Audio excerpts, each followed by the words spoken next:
Tracey এবং ছেলেটির নাম লিউক। তারা দুইজন তার সমুদ্রের মাঝে অনেক এনজয় করছিল।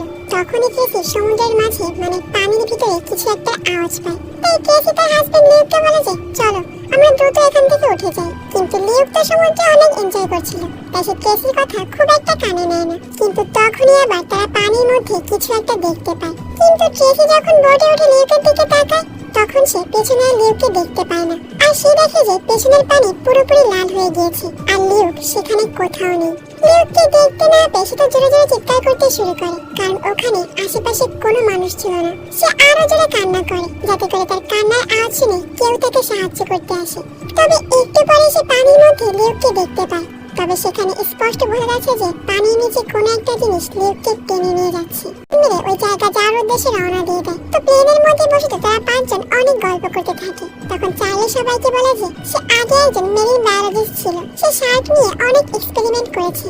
তবে একদিন সে একাই গিয়েছিল শার্ক নিয়ে এক্সপেরিমেন্ট করতে। তবে সেই দিন তার কথা জুড়ে চার্লিকে তার সাইডে নিয়ে গিয়ে বলে সে মা হতে চলেছে। এমন একটা নিউজ শুনে তো প্রথমে চার্লি কোনো প্রতিক্রিয়া দেখায় না। তাই জুলি ভাবে যে চার্লি হয়তো এই খবরটা শুনে খুশি হয়নি। কিন্তু কিছুক্ষণ পর তো চার্লি খুশিতে অনেক হাসতে থাকে আর তাদের ভবিষ্যৎ নিয়ে প্ল্যানিং করতে থাকে। আসলে তো ভালো একটা খবর শুনে সে কিছুক্ষণের জন্য পুরোপুরি স্তব্ধ হয়ে গিয়েছিল। এরপরে বানি ছুটে দাদার কাছে চলে আসে আর তাদের দুজনকে জয়ী এবং পেয়ালের কাছে নিয়ে যায়। আসলে পেয়াল সেখানে অনেক কান্না করছিল। তখন সবাই পেয়ালের কাছে জিজ্ঞাসা করে যে তুমি কান্না করছো কেন এভাবে। এরপর পেয়াল সবাইকে ইশারা করে একটা জায়গা দেখায়। সেখানে যাওয়ার পর সবাই দেখতে পায় যে একটা মৃতদেহ সেখানে পড়ে আছে, যা পুরোপুরি পচে গিয়েছে। আর দুটো পা অনেক বিশ্রীভাবেই কাটা ছিল। আসলে এই মৃতদেহটাই ছিল লিউকের, যাকে এই গল্পে প্রথমে শার্ক আক্রমণ করেছিল। শার্ক হয়তো তাকে পুরোপুরি খেয়ে ফেলতে পারেনি। সে কোনো মতে সেখান থেকে বেঁচে এই দ্বীপে উঠে এসেছিল, তবে সার্ভাইভ করতে আর পারেনি। তাই সে ওখানেই পচে পচে মরেছে। তো এরপর লিউকের কাছে জুলি একটা মোবাইল ফোন পেয়ে যায়, যেটা এখনো পর্যন্ত ভালো ছিল। তারপরে ফোনটা ওপেন করে সে বুঝতে পারে যে হয়তো লিউক এখানে তার স্ত্রীর সঙ্গে ঘুরতে এসেছিল। তখন চার্লি সবাইকে বলে যে তোমরা চিন্তা করো না, আমি কোস্ট গার্ডকে এই সব বিষয়ে ইনফরমেশন দিয়ে দিয়েছি। সে কিছুক্ষণের মধ্যে এখানে আমাদের হেল্প করতে চলে আসবে। তখন বানি বলে যে তবে এখন আমাদের উচিত এই লোকের স্ত্রীকে খোঁজা।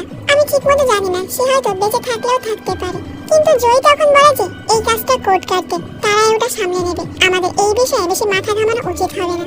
আমাদের এখনই এখান থেকে ফিরে যাওয়া উচিত। জায়গাটা আমার কাছে মোটেও সুবিধার বলে মনে হচ্ছে না। কিন্তু চার্লি তার কথাটাই মেনে নেয় না, তাই বাধ্য হয়ে জয়কে তাদের সঙ্গেই যেতে হয়। এরপর তারা লিউকদের ভাইকে বলে যে আমাদের যত দ্রুত সম্ভব এখান থেকে চলে যাওয়া উচিত, কারণ আমি ওখানে কিছু শার্ককে দেখতে পেয়েছি। তারা যদি পানির মধ্যে কোনো রকম আওয়াজ পায় তাহলে তারা কিন্তু এই প্লেন পর্যন্ত চলে আসবে। তাই তারা সবাই মিলে দ্রুত করে প্লেনে বসে পড়ে টেক অফ করার জন্য। কিন্তু ওই যে কথা আছে না, বিপদ যদি কপালে থাকে তার কিভাবে এড়ানো যায়। কারণ ঠিক সেই সময় একটা বিশাল আকৃতির শার্ক এসে তাদের প্লেনের উপর হামলা করে দেয়, যার ফলে সঙ্গে সঙ্গে তাদের প্লেনের একটা ডানা ভেঙে যায় আর সেটা পানির মধ্যে ডুবে যেতে শুরু করে। তাই চার্লি সঙ্গে সঙ্গে একটা লাইফ বোটকে নিচে ফেলে দেয় আর সবাইকে বলে সেটার উপর গিয়ে বসে পড়তে। কিন্তু এই সমস্ত কিছু দেখে জয় তো চার্লির উপর অনেকটা রেগে যায়, কারণ চার্লি তো তাদের সবাইকে এখানে নিয়ে এসেছে। তারা তো শুধুমাত্র এখানে পেয়ালে দাদার অস্থিটাই বিসর্জন দিতে এসেছিল। এই সমস্তের কাছে থাকতো তাহলে হয়তো কোনো কোস্ট গার্ড তাদেরকে এসে উদ্ধার করতে পারত। কিন্তু তারা এখন ওই দ্বীপ থেকে অনেকটা দূরে, যেখানে শুধু পানি আর পানি, কোথাও কোনো জনমানবের চিহ্ন পর্যন্ত নেই। তারপর পেয়াল সবার কাছে জানতে চায় যে আচ্ছা এখানে কি আমাদের বাঁচাতে কোনো কোস্ট গার্ড আসবে। তখন চার্লি বলে যে না, এমনটা আশা করা আমাদের একটু উচিত হবে না, কারণ আমরা ওই দ্বীপ থেকে এখন অনেকটা দূরে আছি। আর তাছাড়া এখন জোয়ার চলছে, মানে সমুদ্রের ঢেউ অন্যদিকে, তাই আমরা সাঁতার কেটে ওই দিকে যেতে পারবো না। তাই এখন আমাদের উচিত হবে মাথাটা ঠান্ডা করে এখানে স্টে করা, কারণ আর কিছুক্ষণের মধ্যে সূর্য নেমে যাবে, মানে রাত চলে আসবে। আর কালকে সকাল পর্যন্ত আমাদের এখানেই থাকতে হবে। এরপর পিয়া চার্লির কাছে এসে আবার এখানেও চার্লি তার কথা একটা উত্তর দেয় না। এরপর চার্লি আর জুলি মিলে স্রোত যেদিকে যাচ্ছে সেদিকেই প্যাডেল করতে থাকে। ঠিক সেই সময় তাদের বোটের নিচে আমরা কিছু শার্ককে দেখতে পাই, তবে সেগুলো কিন্তু এখনো তাদের উপর আক্রমণ করেনি। এরপর ধীরে ধীরে সময় যেতে থাকে আর তারা এক একজন করে সবাই প্যাডেল করছিল, কারণ একটা না কেউ অনেকক্ষণ প্যাডেল করতে পারছিল না। তাই পালাক্রমে একজনের পর আরেকজন প্যাডেল করছিল। সেখানেই তখন পেয়াল জুলির কাছে গল্প করেছে যে ছোটবেলায় একবার পানিতে পড়ে গিয়েছিল আর তারপর থেকে সে পানি দেখলে প্রচন্ড পরিমাণ ভয় পায়। আমি তাকে অনেক কষ্ট করে এখানে নিয়ে এসেছি, আর না হলে সে কখনো এখানে আসতে রাজি হতো না। কিন্তু আজকে যে ঘটনা ঘটলো এই কারণে সে আমার উপর প্রচন্ড রেগে আছে। তো এরপর জুলি আবার পেয়ালকে গল্প করতে করতে তার ঘুমটা ভেঙে যায়। তখন সে সবাইকে জানায় যে আমি একটু ঘুমিয়ে পড়েছিলাম, যার কারণে আমি প্যাডেলটা হারিয়ে ফেলেছি। এটা শুনে তো সবাই তার উপর অনেক রেগে যায়, কারণ তাদের কাছে এমনিতেই কিছু নেই। তার উপর যদি একটা প্যাডেল তাদের যায় তাহলে তারা মহা বিপদে পড়বে। এই জন্য সঙ্গে সঙ্গে তারা তাদের টর্চগুলোকে জ্বালিয়ে সেই প্যাডেলটা খুঁজতে শুরু করে। আর সৌভাগ্যবশত কিছুক্ষণ পর তারা প্যাডেলটা খুঁজেও পেয়ে যায়। তো চার্লি যখন এই প্যাডেলটা আনতে পানির মধ্যে যাবে তখন জুলি আগে থেকেই পানির মধ্যে চলে যায়, কারণ সে কোনোভাবেই চায় না যে চার্লি কোনো বিপদে পড়ুক। এরপর জুলি যখন ওই প্যাডেলটা নিয়ে বোটের দিকে আসতে থাকে ঠিক তখনই সবাই জুলির পেছনে একটা শার্ককে দেখতে পায়। সবাই তো জুলিকে আগে থেকে সতর্ক করতে থাকে। জুলি এটা দেখে জোরে জোরে সাঁতার কেটে বোটের দিকে আসতে শুরু করে, কিন্তু ততক্ষণে শার্কটা জুলি পর্যন্ত পৌঁছে গিয়েছে। তবে ঠিক সঠিক সময়ে চার্লি হাত বাড়িয়ে জুলিকে সেখানে তুলে নেয়, তা না হলে আজকে জুলির জীবনের শেষ দিন ছিল। তো আজকে এই বিপদ থেকে তারা তো কোনো মতে বেঁচে গিয়েছে, কিন্তু বাঁচলেও তারা আইডিয়া করতে পারছে না যে সামনে তাদের জন্য আর কি কি অপেক্ষা করছে। কারণ পানিতে শব্দ হওয়ার কারণে সেখানে শার্করা অলরেডি তাদের অস্তিত্ব টের পেয়ে গিয়েছে। তারা বুঝতে পেরেছে যে ওখানে কিছু মানুষ রয়েছে, তাই ওই শার্কগুলো সবসময় তাদের বোটের আশেপাশে ঘোরাফেরা করতে থাকে। এই কিছুক্ষণের মধ্যেই আবার সেখানে বৃষ্টি শুরু হয়ে যায়, তাই চার্লি সঙ্গে সঙ্গে বাণীকে গভীর সমুদ্রে টেনে নিয়ে যায়। মানে বাণীর চ্যাপ্টার এখানেই ক্লোজ হয়ে গেল। তো জয়িতা তার এই ভুলের জন্য অনেক বেশি অনুশোচনা করতে থাকে, কিন্তু এখানে অনুশোচনা করে আর কিছুই হবে না, কারণ বাণী তো আর কখনো ফিরে আসবে না। তাই তারা তো সেখানে চুপ করেই বসে থাকে। কিন্তু হঠাৎ করে চার্লির মনে পড়ে যায় যে সে বোটের মধ্যে একটা ইমার্জেন্সি কিট রেখেছিল। তাই এই বক্সটা খোলার পর চার্লি সেখানে একটা ছুরি দেখতে পায়, যেটা সে তার কাছেই রেখে দেয়।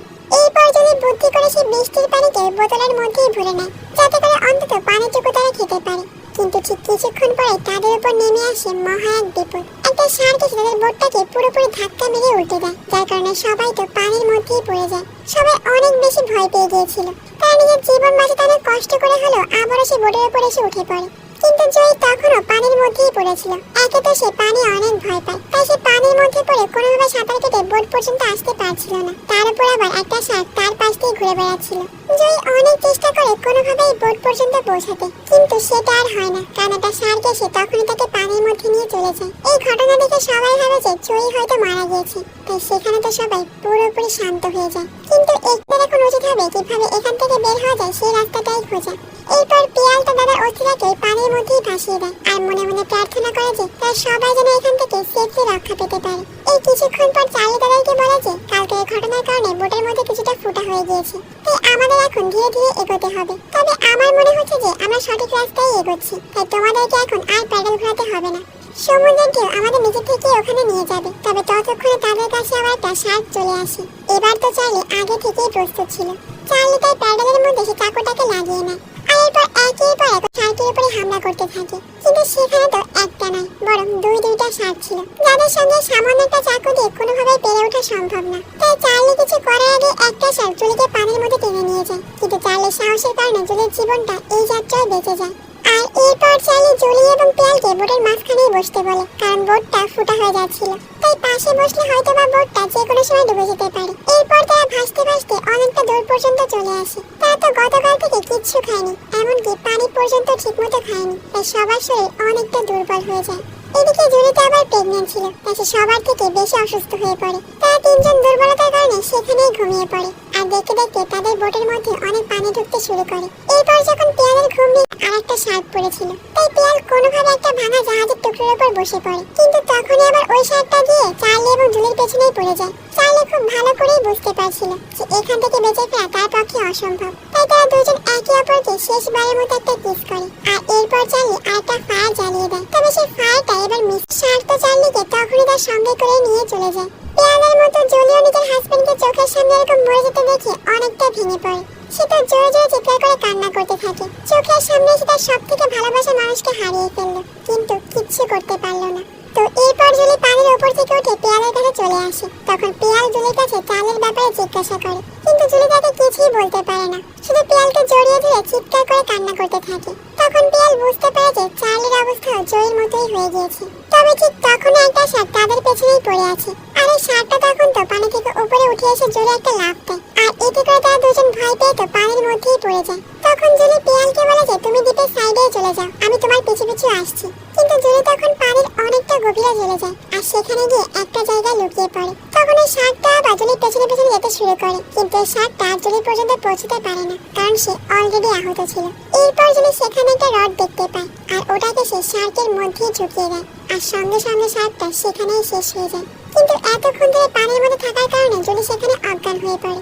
তখন পিয়াল এসে তাকে পানি থেকে টেনে তোলে, আর এরপর তারা দুজন কোনো মতে সাঁতার অনেক কষ্টে তীরে এসে পৌঁছায়। তবে তারা দুইজন এখন কিন্তু পুরোপুরি নিঃস্ব, কারণ তারা তাদের ভালোবাসার মানুষকে তাদের চোখের সামনেই মরতে দেখেছে। মানে কি একটা ভয়ঙ্কর দৃশ্য, তাই না? আর তাদের দুইজনের এই বেঁচে ফেরার মাধ্যমে আমাদের আজকের এই সার্ভাইভাল মুভিটা এখানেই শেষ হয়ে যায়। আজকের এই মুভিটা দেখে একটা জিনিস কিন্তু স্পষ্ট করেই বোঝা যায়, সেটা হলো আপনি মাঝে মাঝে জীবনের এমন সময় পার করবেন যখন দেখবেন আপনার চোখের সামনে মানুষ মারা যাচ্ছে, কিন্তু তবুও আপনার নিজেকে বাঁচাতে হলে সেই সিচুয়েশন হ্যান্ডেল করে সেখান থেকে আসতে হবে। কারণ মানুষ তো সবসময় চায় সার্ভাইভ করতে, কেউ তার মৃত্যুটাকে এত সহজে মেনে নিতে পারে না, তাই না?